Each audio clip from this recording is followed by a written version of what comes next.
Bienvenue dans cette partie de la formation. Nous allons continuer toujours avec le service d'authentification. Et cette fois-ci, nous allons initialiser, nous allons déclarer ici une variable isAuth qui va nous informer si l'utilisateur est authentifié ou non.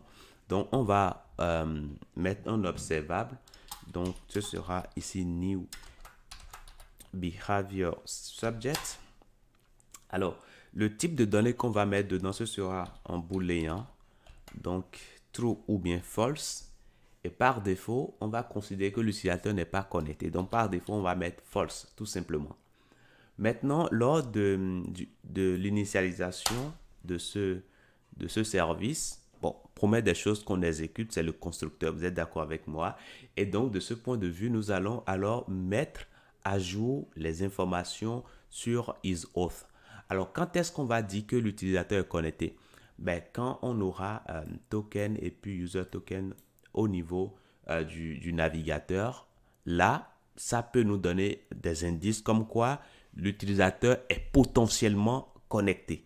Parce que rien ne nous dit que ces informations-là sont valides. Hein. N'importe qui peut prendre local storage et stocker des choses dedans sur votre site. OK? Donc, voilà, à nous maintenant d'aller encore plus loin. Mais déjà, le fait de trouver token et user ID va nous dire, ah tiens, il y a quelque chose qu'on peut vérifier. Donc, du coup, nous allons alors dans un premier temps récupérer. Donc, je mets ici const token qui sera égal à quoi? Alors là, je prends tout simplement mon service local storage service. Je prends ça. Alors, je ne mets pas de this parce que je suis à l'intérieur du constructeur, mais si je suis ailleurs, j'allais mettre this. Hein. Donc, voilà. Donc, je vais faire simplement un get item et puis je mets la clé. Donc, token. Token. Voilà, comme ça. Je récupère ça et je vais récupérer également le user ID. Donc là, je mettrai user ID. Voilà, tout simplement. Maintenant, si ces deux informations existent, donc if, si j'ai token et user ID, ça veut dire que là, c'est une très bonne information pour moi. Cela signifie que je peux maintenant les utiliser pour vérifier, hein, je peux vérifier leur conformité. Donc, this.verify token. Et puis, ici, je vais donner tout simplement les informations, notamment le token et puis le user ID. Alors, ce verify token n'est pas encore défini. Vous êtes d'accord avec moi? Donc, il nous faut déclarer cela. Donc, on déclare cela ici. Et qu'est-ce qu'on va faire là, à l'intérieur?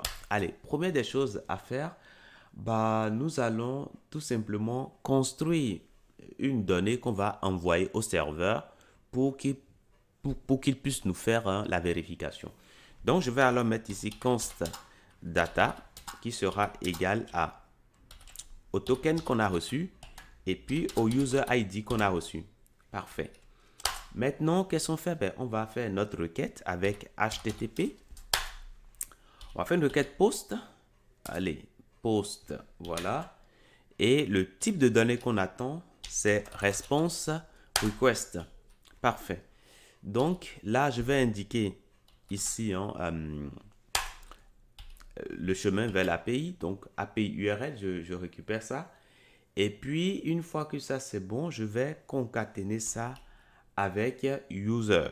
User, et puis verify, et puis token.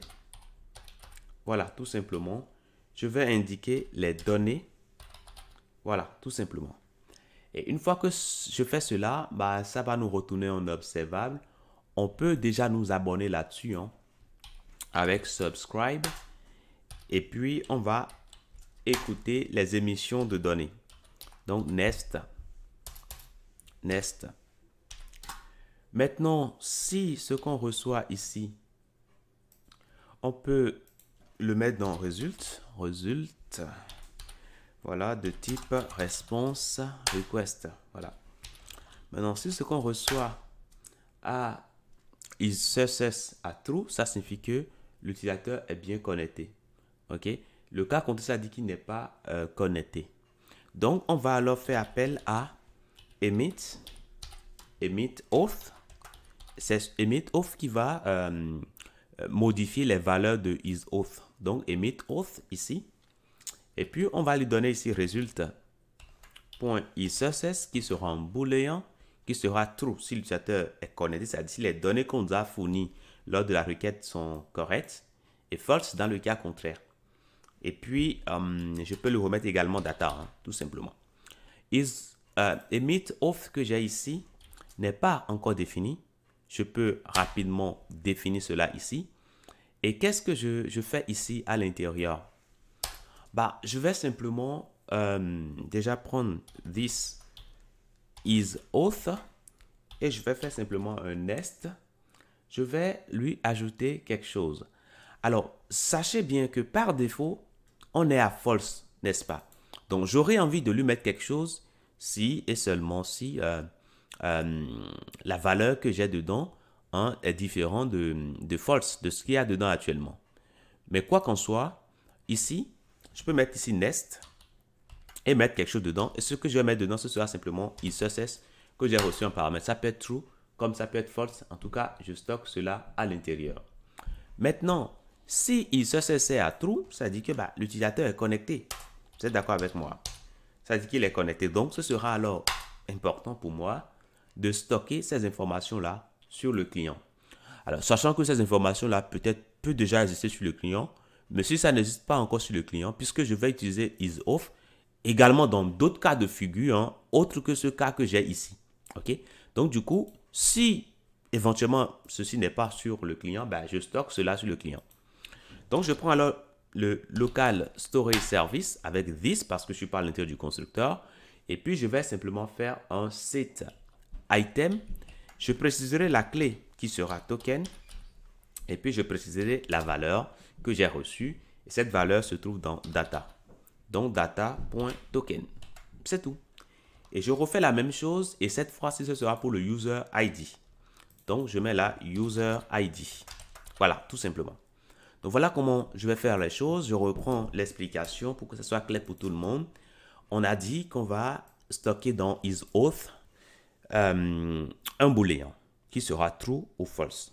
True, ça signifie que l'utilisateur est connecté. False, ça signifie que il n'est pas connecté. Puisque le but, c'est d'avoir ces informations-là pour savoir lui proposer une interface adaptée à son statut. Hein, voilà. Donc, du coup, par défaut, on dira qu'il n'est pas connecté. C'est le minimum de droit qu'on peut avoir quand on vient sur un site. Par défaut, on n'est pas connecté, on ne nous connaît pas et on doit nous proposer ce qui est d'ordre public. Ce qui est privilégié sera réservé à ceux qui sont connectés. Donc, lors de l'initialisation, par défaut, on met false, mais quand on va rentrer dans le constructeur, c'est la méthode qui est déclenchée lorsque la classe sera injectée. Okay? La première chose qui sera réalisée, c'est la méthode constructeur. Et donc, du coup, nous, qu'est-ce qu'on va faire? On va regarder déjà, est-ce qu'il y a déjà des informations dans le navigateur qui concernent le token ou bien le user ID? S'il n'y en a pas, c'est bon, on ne va pas aller loin. On ne s'embête pas du tout à aller loin avec cette valeur-là. Le false que nous avons dedans nous convient déjà parfaitement.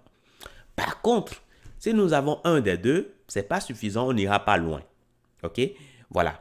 Si nous avons les deux réunis, là, en ce moment-là, on va vérifier maintenant ces données pour voir si peut-être il n'y a pas des malins qui nous ont mis quelque chose dans le navigateur ou bien est-ce que ce qui est déjà sauvegardé dans le navigateur, est-ce que c'est toujours à jour? Parce qu'un token a une durée de vie. Un token, ça peut durer 1 heure, 2 heures, 1 an, etc. Tout dépend du back-end, OK? Des spécifications que nous avons au sein du back-end. Maintenant, à nous de vérifier cela. Et on regarde, et là, on aura une réponse, parce que là, on va envoyer une requête vers le serveur pour nous dire de nous vérifier ça. S'il nous dit oui, c'est bon, ça dit qu'il est connecté. S'il nous dit non, ça dit qu'il n'est pas connecté. Donc, à nous maintenant d'aller tout simplement stocker les bonnes informations dans isAuth. Par contre, s'il est connecté, c'est parfait, hein, je stocke tout ça. Mais s'il ne l'est pas, l'idéal pour nous, c'est de supprimer ce qui était déjà sur le client, si cela existe bien sûr. Après, je sais que c'est oui ou non.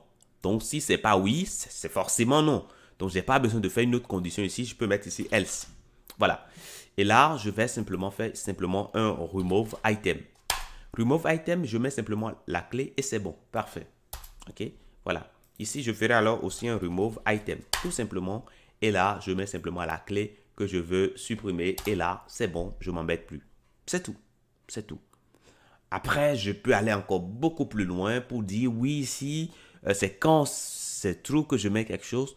Mais quoi qu'en soit, la valeur, je vais simplement faire isof. Je vais voilà, modifier. Donc là, pour l'instant, c'est bon. Donc là, on vient de finir avec le service d'authentification.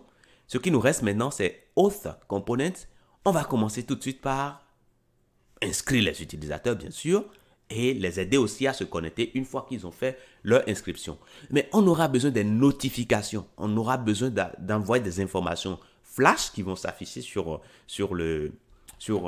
l'interface utilisateur pour notifier à l'utilisateur que voilà, il est connecté ou bien il n'est pas connecté. Bref, on va gérer tout de suite d'abord les notifications et par la suite, nous allons commencer par aller sur les formulaires d'inscription de connexion. Je vous dis merci et à tout de suite.